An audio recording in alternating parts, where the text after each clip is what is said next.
We'll start in 30 seconds, guys. Just have the focus question down, please. Do now if you can as well.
Yes, Abigail, you can do that. I will mention that when we get to the assignment, but yes, that is perfectly fine.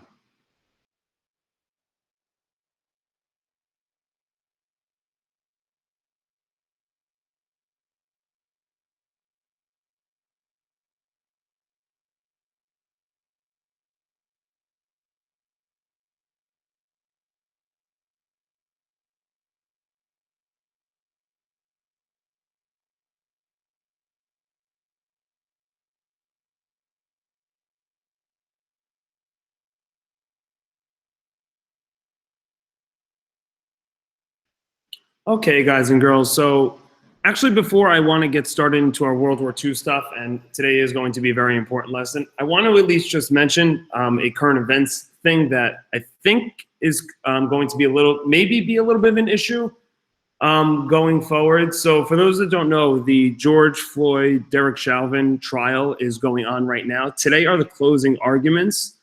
So there's a good chance by the end of this week or sometime this week, we should start to hear the verdict on the police officer, Derek Chauvin, if he's going to be charged with second-degree murder or not. And if you haven't been following the case closely, it is going to be a little bit tricky at this point. Okay, so I just want to mention that going forward, because right now, George Floyd, the autopsy basically said that he was not killed via asphyxiation. His trachea was completely fine. So he died of a heart attack. So basically the whole case is coming down to if the knee on the neck basically killed George Floyd, or if it was he happened to have fentanyl or drugs in his system. So that's what the case is going on right now, and that's kind of what the jury has to decide.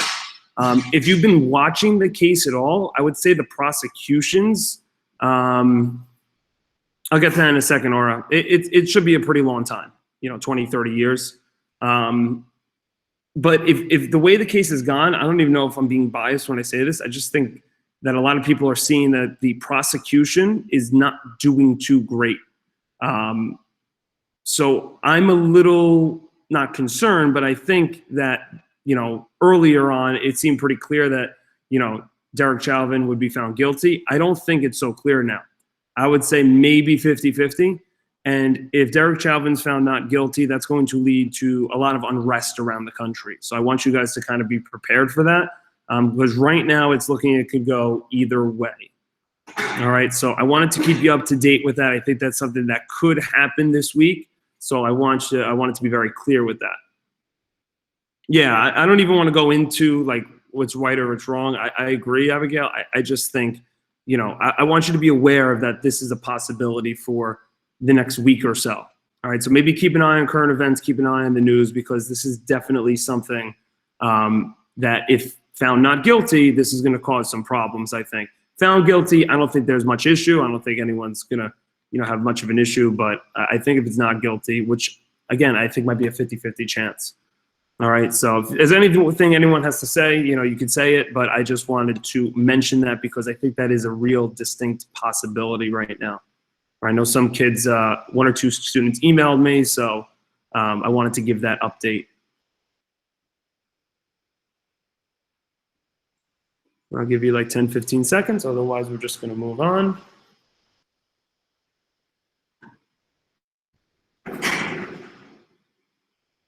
I think so, Neve. I think that is a correct statement.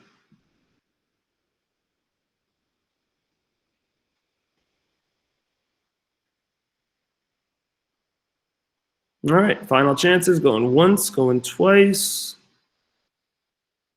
Okay, let's go back to. No one yet. I was just saying that the closing arguments are coming in here now, so we're going to get a verdict by the end of this week, most likely.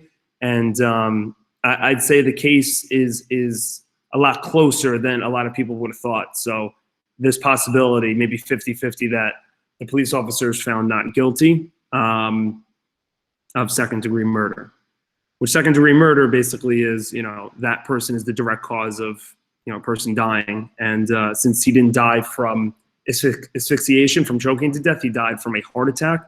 It's more of a debated thing now. So we'll see. We'll see. Okay.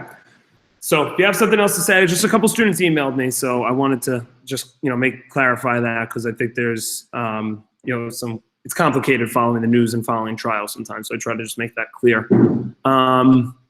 Do now. So can you guys in the chat write and tell me who the 4 allied powers are right now? Aura said Britain, United States, Russia, France. I would only say you want to change Russia to the Soviet Union. The Soviet Union is the correct name for Russia right now, but if you put Russia, that's completely fine. It's no issue. And the axis is Germany, Italy, Japan. Excellent. Okay.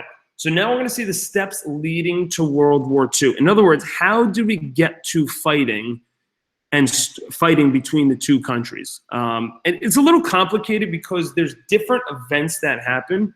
Most of our focus will be on the things that Germany and Hitler do that kind of lead to World War II.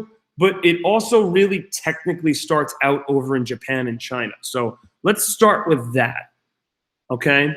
So World War II really technically starts in 1937, though majority of the world believes it starts in 1939. And even myself, I tend to believe it really starts in 1939. But let's look at an event that happens in 1937 that really technically, I guess, starts it. All right, so I'll give you a minute to copy this down.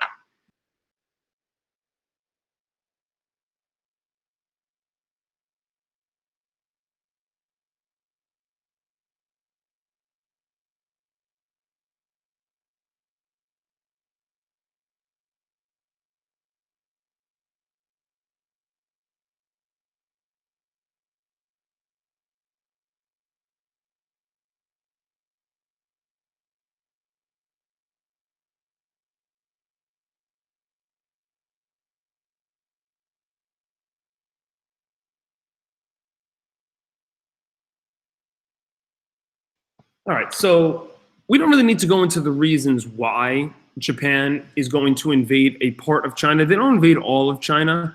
They're going to invade like a certain part of it.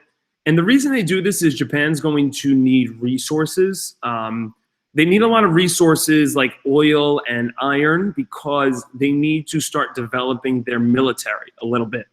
And they don't have a lot of natural resources in Japan, so they're going to try and work a trade with China. China's not going to have it, so Japan's going to invade China.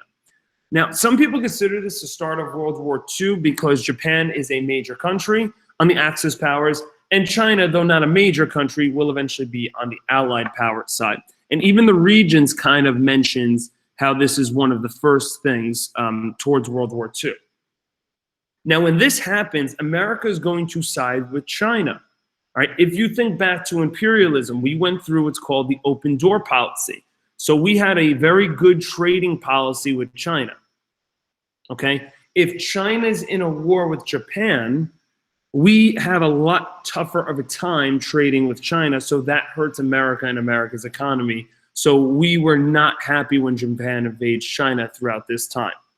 Now, a big truth of World War II is that though Hitler is really targeted as the real bad guy, Japan themselves and the way they treated China, like you'll learn, if you look at your textbook later, you'll learn something called the Nanking Massacre. really atrocious stuff, the way some of the Japanese soldiers treated the soldiers and people of China. Okay. So this was a pretty, bad thing, but to be honest, they don't get the same rep as Hitler and even Stalin because it's not as well known. But if you can kind of see this here, I mean, this is a blown up building with a baby crying right in the middle of it. I mean, it's not a great picture. I mean, you'll learn about World War II, how a lot of things were blown up or people were hurt that were innocent people, meaning people that weren't a part or soldiers in the war. All right.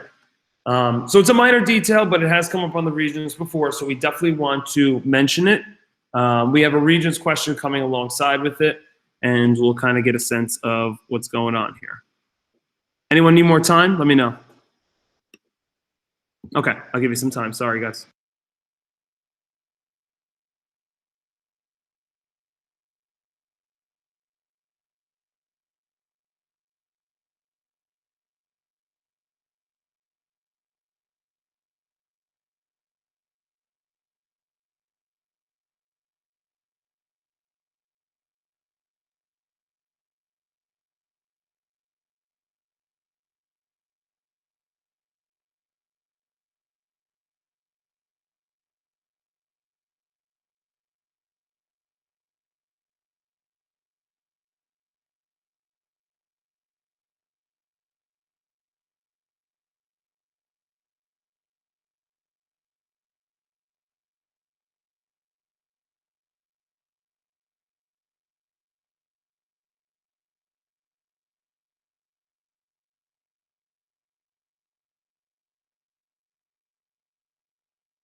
Okay, guys, gonna move on now. So take a look at this Regents question.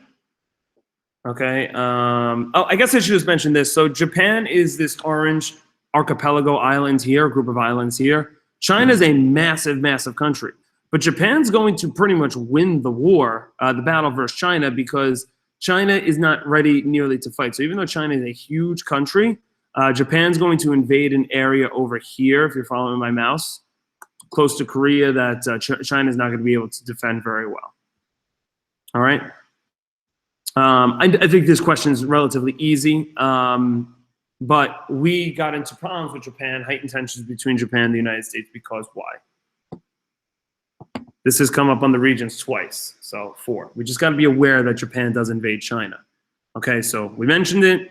It is something that we have to be aware of, but this is really where everything starts to get bad. We have 2 more total slides for today, both relatively short. I really need us to write down the word appeasement.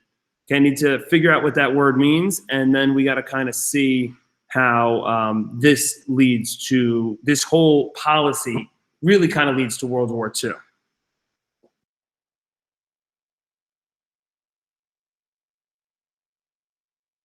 Thank you for that.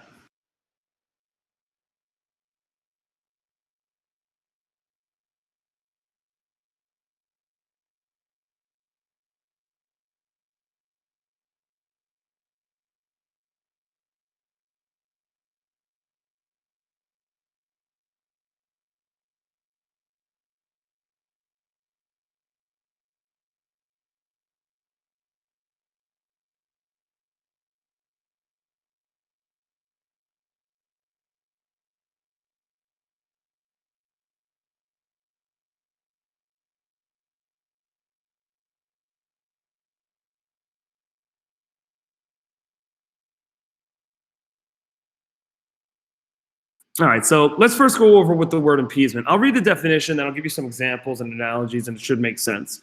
So appeasement is a policy of giving into aggression by another nation to avoid starting a war. So let's bring it to a school example for you to really understand. Teachers do appeasement all the time, okay? There are times in class or throughout the school year where certain students just are misbehaving. And certain teachers take the approach of appeasement where, you know what, sometimes they just need to let certain things go. You know, sometimes I teach in some very not well-behaved classroom settings, and sometimes I have to just let certain things go that certain bad behavior students are going, otherwise they'll never get anything done. All right, so sometimes you kind of have to let certain things go to keep the peace. If I nitpicked every single thing that a person or a student did, then I wouldn't do any teaching. All right, this is especially effective when you are dealing with, really poorly behaved students, because sometimes, if you're constantly on them, then they could just be a terror for the class. But if you let certain things go, maybe they'll leave you alone a little bit and classes go a little bit better. Okay, basically, Adolf Hitler is going to start to do some really bad things in terms of Lebensraum. Now, Lebensraum, if you remember, was going around and taking over other lands bordering, Germany. So Hitler's going to start to do that, okay? In 1938, France and Great Britain are not happy because Germany is taking over countries. He first starts with Austria, then he goes over to this place called the Rhineland, and then he goes to Czechoslovakia. And he just starts taking over these lands, okay? His military is so substantially stronger than these countries that these countries can't stand up to Germany, okay? Now, this is a huge, huge problem, okay? And the reason it's a huge problem is, well, let's go to the map to figure that out. Let's go over here. 1 second. Actually, yeah, let's go to here. Okay, if you remember this map here, okay, Germany, once it takes over Austria, becomes a much stronger country. Okay, once it takes over Czechoslovakia, it's becoming a much bigger and bigger country. Now, if you notice, okay, other countries start to realize, okay, well, if they're taking over this country, why won't they take over France? Why won't they take over Belgium? So Europe starts to get very, very concerned. Okay, and what they're going to do is they're going to get Adolf Hitler. They're going to get the leader of Germany, the leader of France, Charles de Gaulle, and they're going to get the leader of Britain, Neville Chamberlain, at something called the Munich Conference. And at this conference, okay, Britain and France are going to appease Germany. They're going to say, look, we know you've been taking over countries. That's an act of war. We're going to let you do it one more time. Okay? We're going to let you do it one more time. You get to take over this small area of Czechoslovakia called the Sudetenland, and that's it. Okay? Once you do that, you're done. You can't take over any more countries because then we're going to have to declare war on you. Okay? Now, Adolf Hitler is obviously not the nicest guy, so he basically says, yeah, that's fine. No problem. Okay, I agree with you. Like, we'll stop after the Sudetenland, and that's it. Okay? What do you think Hitler ended up doing? Was that the last place he ended up taking over? Yeah, most certainly not. Most certainly not. He just lied to France and Britain to kind of get them off their back, so to speak. But ultimately, he was completely lying to them. So France and Britain tried to do this appeasement strategy of, like, kind of looking the other way, letting Hitler get away with some things, where in reality, they most likely should have tried to stop him immediately. Okay? There's an old saying, right? If you, give a mouse a cookie, he's going to want a glass of milk. And that's really true in this particular case. Okay? It was my second year of teaching, actually. My second year of teaching, I had so many students of mine, like, taking pencils from me and not returning them. And at one point in the middle of the year, I'm just like, all right, enough. Either you're going to come in with a pencil, okay, or you're going to get a 0. If you don't come in with a pencil, you're going to get a 0. And then what happens is the following days, no one was able to bring a pencil. No one brought any pencils, and none of the kids were able to write. I established at the beginning of the year that they could have pencils whenever they want, so they took advantage of that, okay? And when I said enough's enough, okay, by that point it's too late, okay? It was too late for us to say to Hitler, enough's enough, because he just went and kept doing it, okay? And this is known as appeasement. If you kind of just let people do what they want, okay, without stepping in, that's known as appeasement, and that was the foreign policy given towards Adolf Hitler, and he just completely took advantage of it, okay? This is the map I was looking for. Okay, so when Germany took over Austria, you see how much bigger it got, okay? It grew in almost, 20% in size, okay? Then it's gonna go after some more countries, okay? Which action is an example of international appeasement?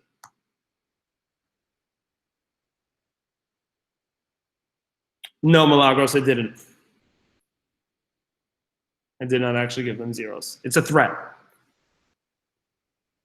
Okay, yes. Great Britain and France agreeing to Hitler's demand for part of Czechoslovakia. Just whenever you're basically agreeing to someone who's being an aggressive person, that is appeasement. Good. All right, last thing we're writing down.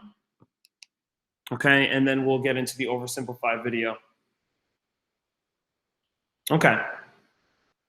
So at first Germany complied. They agreed with what France and Britain was doing, but then they're going to go behind Britain, France's appeasement wishes, and then they're going to invade the country of Poland, which, if you don't know, is this massive country here.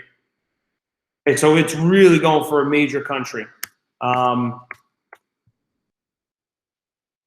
Once Germany invades Poland, now Britain and France really have to put their foots down and say, okay, well, we let them get that one more country, and now they're still going and taking over more countries. So now we need to put an end to this, because before we know it, Germany's going to be in control of all of Hitler, all of Europe. Hitler's going to be in control of all of that. Yes, it does, Abigail. All right, which of course we will get into. All right, so Germany invades Poland, and then Britain has to declare war on Germany and the Axis powers. Now, there are some huge issues you're about to look at in a little bit, though I don't want to get too far ahead. Germany's military is substantially stronger than everyone else's at this point, because they have been prepping for this, basically.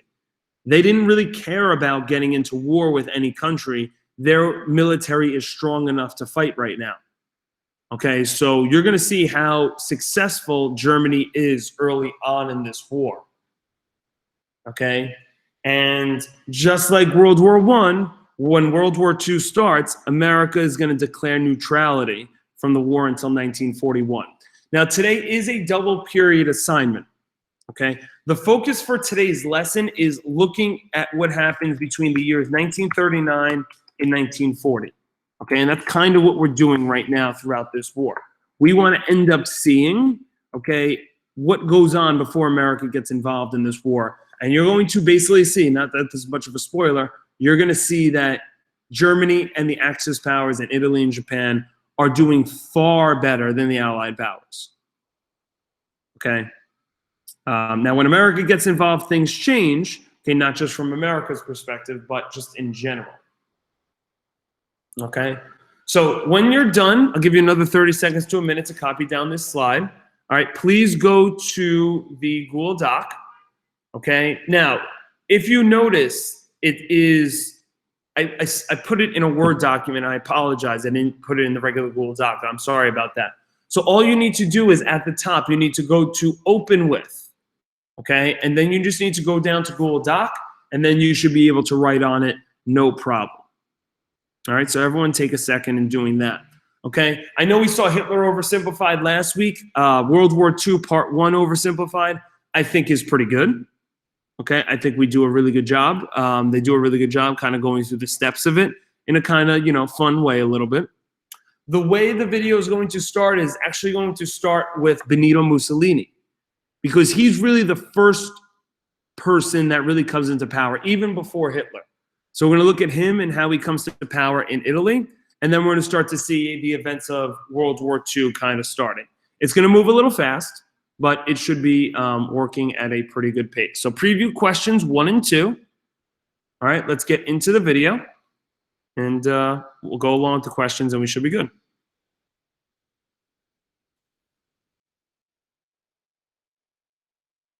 It's 1902. A young man by the name of Benito Mussolini moves from Italy to Switzerland to avoid military service. He gets big into socialism, working for trade unions, writing for socialist newspapers, advocating a violent overthrow of European monarchies, the whole shebang. This gets him in a bit of trouble with the Swiss police, so he gets arrested, sent back to Italy, set free, returns to Switzerland, is arrested again, goes back to Italy again, completes his military service after previously avoiding it, and then after a brief stint as an elementary school teacher, he finally returns to work as an avid socialist. His speeches and journalistic abilities made him famous among Italian socialists. He was anti-war, so when Italy colonized Libya in 1910, he rioted.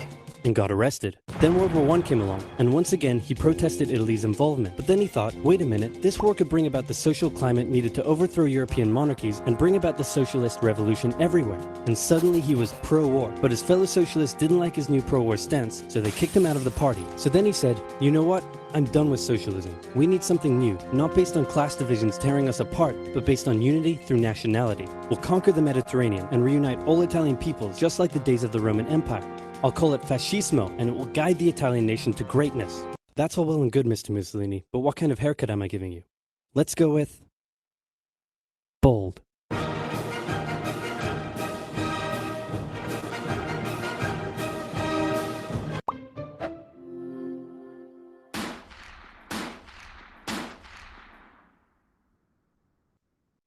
Italy had been on the winner's side in World War I, and they hoped they were going to get a lot out of it, but in the end, they only got a little, and they felt cheated. On top of that, a bad economy and weak governments meant that the Italian people were a little unhappy. So when Mussolini came along and said that he could fix everything, his fascist movement gained a lot of support. In 1922, he went to the king and said, make me prime minister or I'll make me prime minister. And the king said, you and what army? This army. Fair enough. Then he went about establishing a dictatorship with himself at its center. Europe had its first fascist dictator. Next.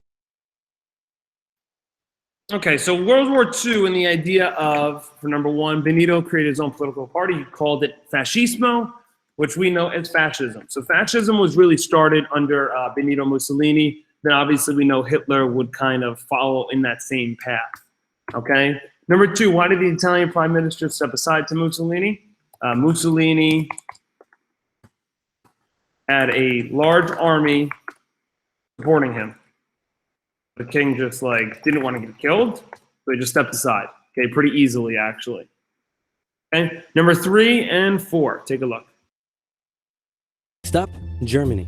Germany had been on the loser's side, and they got absolutely wrecked by the Treaty of Versailles. They lost territory, had to demilitarize the Rhineland, had to reduce their army to just 100,000 men, couldn't have an air force, had to pay the Allies a huge amount of money that it didn't have, and a new rule was established that every Englishman withheld the right to walk into the center of Berlin, pick out any German they wanted, and spank the hell out of them. I made that last one up, but it helps you understand how all of this felt to Germans. On top of that, a bad economy and weak governments meant that when a small angry man with a silly mustache came along and said that he could fix everything, the German people loved it. Hitler had been a soldier during World War I, and he was crazy patriotic, and nobody was madder than him about Germany's humiliation. He helped start a new political party, and in 1923 attended a march on Munich with his boys. And then he got arrested. But his popularity grew, and in 1933, the president made him chancellor. He believed he was Germany's great destined savior, and he went full megalomaniac, establishing a dictatorship with himself at its center. Europe had fascist dictator number 2. Hitler and Mussolini had a lot of the same ideas, but more importantly, they had the same enemies, and they started to get along. Anyone else want to be friends? Franco? No? You good? I do. Who's that? It's Japan, and they've taken over northern China. Let's rewind a bit. Japan had isolated itself from the rest of the world for over 200 years until the Americans showed up and said, you're going to trade with us and you're going to like it. Then the Western powers imposed a bunch of unequal treaties, meaning Japan's economy was bust. They also had no natural resources, so they decided to go get some. They went to war with China to gain a sphere of influence over Korea, and they took a bunch of China's stuff. But then the West said, hey, cut that out. And since Japan couldn't take on the West, they said, okay, I guess we'll just go home. Wait a minute, what are you doing? Taking advantage of a weakened China and setting up spheres of influence. But I was the one who weakened them. We know. And you guys didn't let me have anything. We know. That seems unfair. We don't think so. Okay, see ya. So Japan thought, screw this, and went to war with Russia, and stunned everyone by actually winning. Then they fully annexed Korea, but they didn't stop there. In World War I, they took Germany's colonies and islands in Asia, and then in an incident that was maybe staged by the Japanese... All right, let's just stop there for a second. So number 3, why did Hitler and Mussolini become best friends with one another? They had the same ideas, which is always good, but more importantly, the same enemy. Okay, the enemy of my enemy is my friend. Okay, that's an old saying you might hear, and that was the case for Hitler and Mussolini because a lot of the same countries didn't like them, and they didn't like the same countries, so they figured why not be friends and allies. Number 4, what did Japan want when they invaded China? They wanted resources, such as iron and oil. Okay. All right. We're going to go through a little bit more of Japan, but then we're going to go back to Germany and what was phase one of Hitler's plan. And then 6 you should know already, but maybe you don't. Army, a bomb blew up a Japanese train in Manchuria, giving them an excuse to launch an invasion and take over.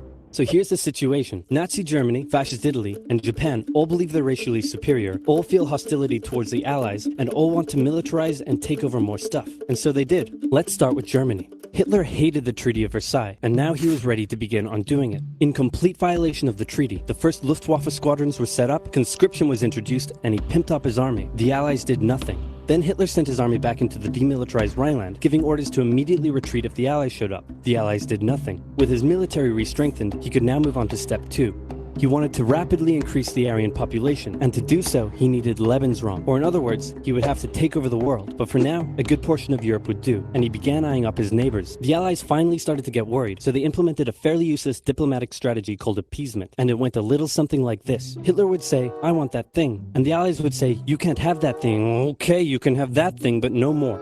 "I want that thing." And repeat. In 1938, Hitler I thought that was a very funny but excellent way to look at appeasement, right? You kind of just like, all right, I want this, like a child, basically. It's exactly how, you treat children a little bit. Like they want that, you have to say no at some point, otherwise they're just going to start taking all the stuff. Okay, you have to establish it from the beginning, and we did not do that with Hitler, obviously. Phase 1 of Hitler's plan for Germany, build up his military. Okay, get more men, get more supplies, get more weapons out there. And that was a direct violation of the Treaty of Versailles. Right then, someone should have came in and stopped him. Someone should have came in and stopped him. But you know what? Everyone's dealing with the Great Depression. People aren't really focusing on it, so he's able to kind of do it. No one stops him. Okay? What is Lebensraum? He needed living space for Germany. This is why he starts to invade certain countries like Austria. Okay? All right? Take a look at 7 and 8. There's a pivotal moment here with the Sudetenland where a lot of the people from Britain and France think that they're able to finally stop Hitler, but we know that that's not true. Hitler's army marched into Austria and just took it, with no resistance. Boom, this is Germany now. Next, he demanded to be given the Sudetenland, an area of Czechoslovakia with many ethnic Germans. The Allies held a meeting with Hitler in Munich and said, "Look, we're going to give you what— Hang on, this meeting is about my territory. Shouldn't I come to the meeting too? Anyway, we're going to give you what you want." "Really?" "Yeah." "Just like that?" "Yep." "What's the catch?" "Just sign this piece of paper promising you won't invade the rest of Czechoslovakia." "Okay." Then Chamberlain returned home victorious, waving his signed piece of paper in the air, declaring crisis to be averted and the continuation of world peace. And we built a statue of Chamberlain in his honor, and every day on the 30th of September we celebrate Chamberlain Day. Hitler's invading the rest of Czechoslovakia. What? He's invading the rest of Czechoslovakia. Oh. You lied to me. What do you expect? I'm Hitler. Not to be outdone, Mussolini also wanted to get in on the action. He thought to himself, isn't there a not yet colonized nation somewhere which is so underdeveloped that the people would be defending themselves against our tanks with literal bows and arrows and wooden spears? Oh, there is? Fantastic. And so he took it. Italy also wanted to control the entrance to the Adriatic Sea, so they occupied Albania. Then, in another incident which was maybe staged by the Japanese, gunfire was exchanged by Japanese and Chinese troops at the Marco Polo Bridge, and the Japanese launched yet another invasion against China. Okay, so number 7, what did Hitler promise to do with the rest of Czechoslovakia? Not invade it. Yeah, he invaded it. They completely lied to to Britain and France. All right, and right there, my opinion, I think that should have started World War II, but they kind of just let it happen, and they prayed that would be the end of it, and we know that's not the case. Take a look at 8 and 9. They swept through Beijing and Shanghai, and then advanced through the Yangtze Valley to China's then capital, Nanking. It was here that saw the worst of Japan's shocking atrocities committed against the Chinese people. Back in Europe, Germany and Italy made their relationship status official by signing the Pact of Steel. Then, Hitler turned his eyes towards Poland and the hated Polish corridor, splitting Germany in two. At this point, the Allies really had to put their foot down, and they warned him that an invasion of Poland would mean war. Hitler had planned to continue his advance eastward, but he didn't want to end up fighting a war on two fronts. So for now, he made an alliance with Stalin, saying, how about we both invade Poland and split it between the two of us, and I definitely won't not refrain from not betraying you sometime in the future. Sounds good. This new alliance stunned the West. On the 1st of September 1939, German troops entered Poland, and Britain and France declared war on Germany.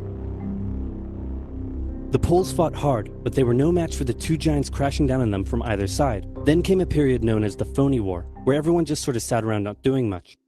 The French had launched a small invasion into the Saarland, but they maintained mostly defensive positions, and after a while decided to just turn around and call it a day. Speaking of France, the French were still super proud of their victory in World War I, and they hadn't really moved on from it. They still used horses, they dispatched messages by motorbike instead of using radio, orders from the commander-in-chief were usually pretty vague, and the troops were rarely inspected.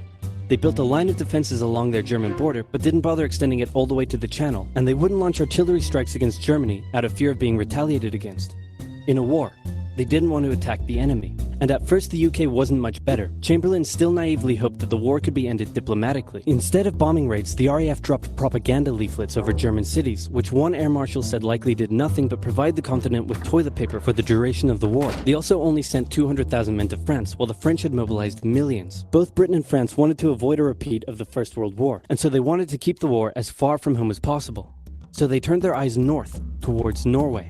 Neutral Sweden was exporting iron ore to Germany through neutral Norway, so the Allies asked them if they could please stop exporting iron ore to Germany, but this request was refused. Then, the Soviet Union attacked Finland, so the Allies said, how about we land troops in Norway and move them across Sweden to go help out your good pal Finland, and along the way maybe take control of all your armfields. But Norway and Sweden still said no. So the UK mined the waters around Norway to force any transport ships into international waters, and they also attacked a German tanker they found in the area. Hitler realized what the Allies were up to, and he quickly moved to secure his supply of iron ore. He launched an invasion through Denmark into Norway. The Allies rushed to land troops at key ports along the coast, but Germany had taken control of Norway's airfield, and their air superiority decided the fight. The Allies had to retreat. After this slightly embarrassing failure, Chamberlain resigned and was replaced with Winston Churchill, who had a slightly different approach to dealing with the Germans. Hitler's overall strategy was similar to Germany's First World War strategy. Okay, so number 8, what happened on September 1st, 1939? Germany invaded Poland, and WWII starts. Okay. Number 9, when Neville Chamberlain resigned, who took over in Great Britain? That would be Winston Churchill. Let me tell you something. He's very important in this war. I know it's an American history class. We don't talk about Britain so much, but he was very crucial in this war eventually. You will see what happens. Let's take a look at 10 and then 11. Attack France, defeat France, knocking out the UK in the process, then turn on the Soviet Union and win the war. During the Phony War, the Allies had given Hitler time to prepare his forces. Now, he was ready to attack. The Allies had wanted to place troops in Belgium, but Belgium had refused, and in a move that surprised pretty much no one, Hitler launched an invasion to get around France's defenses. The Allies charged into Belgium at full speed to meet the German invasion head-on, and it looked like a repeat of the First World War was coming. But this time, Hitler had a trick up his sleeve. Blitzkrieg. As the Germans advanced, they sent thousands of refugees westward, slowing down the Allies. Then, to the south, the French had left the Ardennes, an area full of hills and forests, pretty underdefended because they thought it was naturally impenetrable. Well, the Germans were about to penetrate it with everything they had. They smashed 50 Wehrmacht divisions through and encircled the Allied armies at lightning speed. The best of the Allied forces were now trapped. The Germans squeezed in from all sides, taking out France's best armies and nearly wiping out the British too, but they managed to make a desperate last-minute escape at Dunkirk, with British civilian ships even making the perilous journey to bring their young men home. With most of the French forces depleted, the Germans breezed through, taking Paris, and France fell. What the Germans couldn't do in World War I, Hitler had done just like that. Hitler hoped that with the fall of... Okay, so I want to just take a look at something. We'll answer the questions first. What country did Germany run through to get into France? That would be Belgium. It was the same exact thing they did in World War I. They went through the same country. France and Britain were prepared this time, but then they came back around to the Ardennes Mountains and basically enclosed France and Britain, okay? There's a very pivotal moment in this war for number 11. Great Britain was able to escape from France back home at what famous beach? That would be Dunkirk, okay? Now, this is a huge moment in this war because as you can tell, France gets knocked out of this war in 6 weeks. That's how quick Germany beats them. And it's very possible that if they lose the Battle of Dunkirk, okay, then eventually Great Britain's going to be knocked out too. But here's what happens. Britain gets, basically Britain has like all of their soldiers, like 400,000 of them in this area where my mouse is over here. very close to their home. So there's this moment where like basically Britain realized they need to get the hell out of there. Otherwise, they're going to lose World War II that quickly. Okay, and there's this moment called Dunkirk Beach where this occurs. All right, I'm going to show you a trailer right now for the movie called Dunkirk. It came out 2 years ago. That basically shows this very miraculous escape. And I'm telling you right now, if Britain doesn't get out of Dunkirk, the war's over. Germany's going to take over all of Europe. Okay, we need to keep Britain there to keep everyone involved and happy.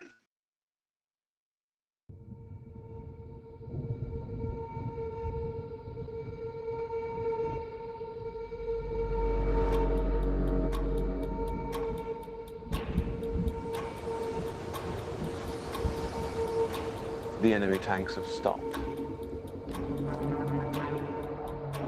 Why? Why waste precious tanks when they can pick us off from the air like fish in a barrel?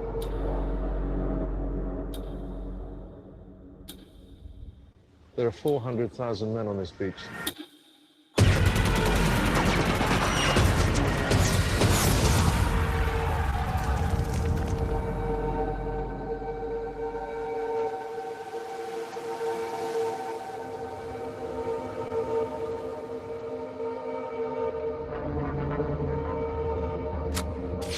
He's coming back round. He's coming back round!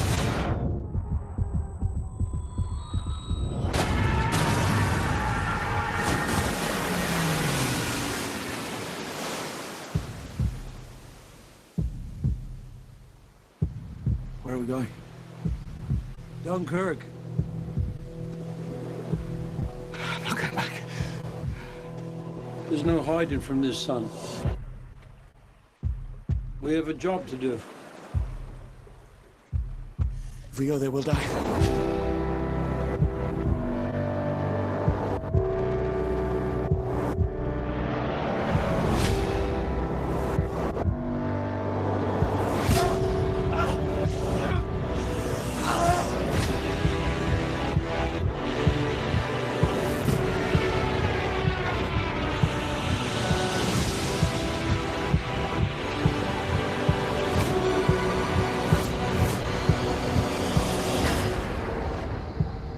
You can practically see it from here. What? Home. All right, so that's a very important moment in the war, basically, because if they don't get out of there, the war's all but going to end for Britain because they have like 90% of their soldiers in that area. So the soldiers there are literally just waiting to go home for the ships to arrive to pull them back. They're in a wide open beach, and Germany is just dropping bombs and missiles on them. It's just a whole mess. All right, but the long story short, they do get back just in time. All right, let's just finish this up really quickly, then I'll explain your period 2 assignment.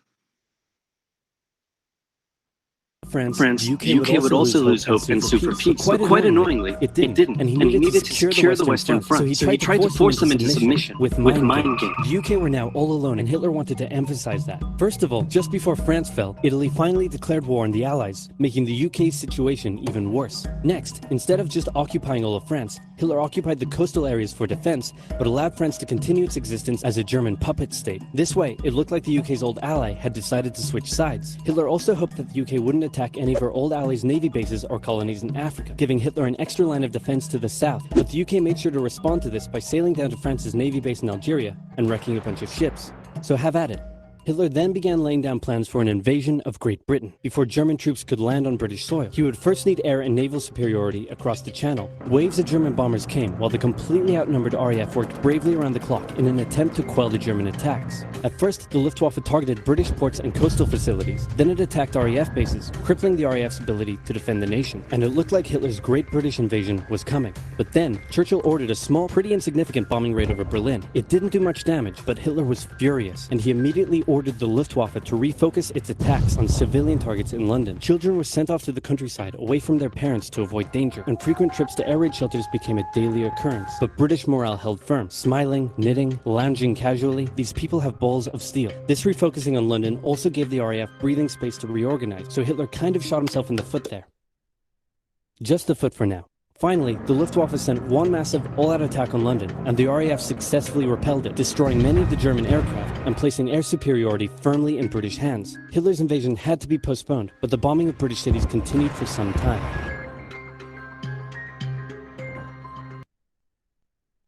Okay, so that's known as the Battle of Britain. Many people from number 12 had to go to underground shelters because, I mean, honestly, I don't know how to say it. Germany just bombed the crap out of Britain, but the British Air Force was able to repel it a little bit, okay, and really prevented Germany from invading Britain, which was huge because if Britain loses this war, or this battle, it's over.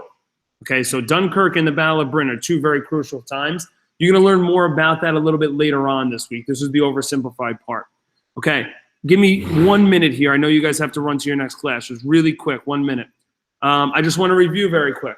Okay, nothing to write down, just quickly. The Axis powers are dominating early on. Germany is taking control of the major European countries, Austria, Czechoslovakia, Poland, and France. France was a huge country in World War I, and Germany defeated them in like 6 weeks. Okay, Italy has taken over countries in Africa. Japan has beaten China and has taken control of the Pacific Islands. In other words, Axis powers winning big. The Soviet Union is currently on the side of Hitler and the Axis powers. That will change soon. Great Britain is essentially fighting Germany all alone as their homeland is bombed by the German Air Force. We just sort of saw it at the end of the video. And again, America is neutral but rooting and sending military aid to the Allied powers. With that being said, that is going to be a perfect transition into your second period class, which I'm just going to show you very quickly, is literally just watching a 20-minute video, posting your notes from the video, and that's it. You're seeing how America helped out Britain and the Allied countries throughout 1939 and 1940 before we end up getting involved in 1941. Tomorrow's lesson, going to be another very sad one. Okay, going to be a very sad lesson. Just letting you know we're going to learn about Pearl Harbor. All right. I will see you guys tomorrow. Thank you for staying a minute later. Have a good day.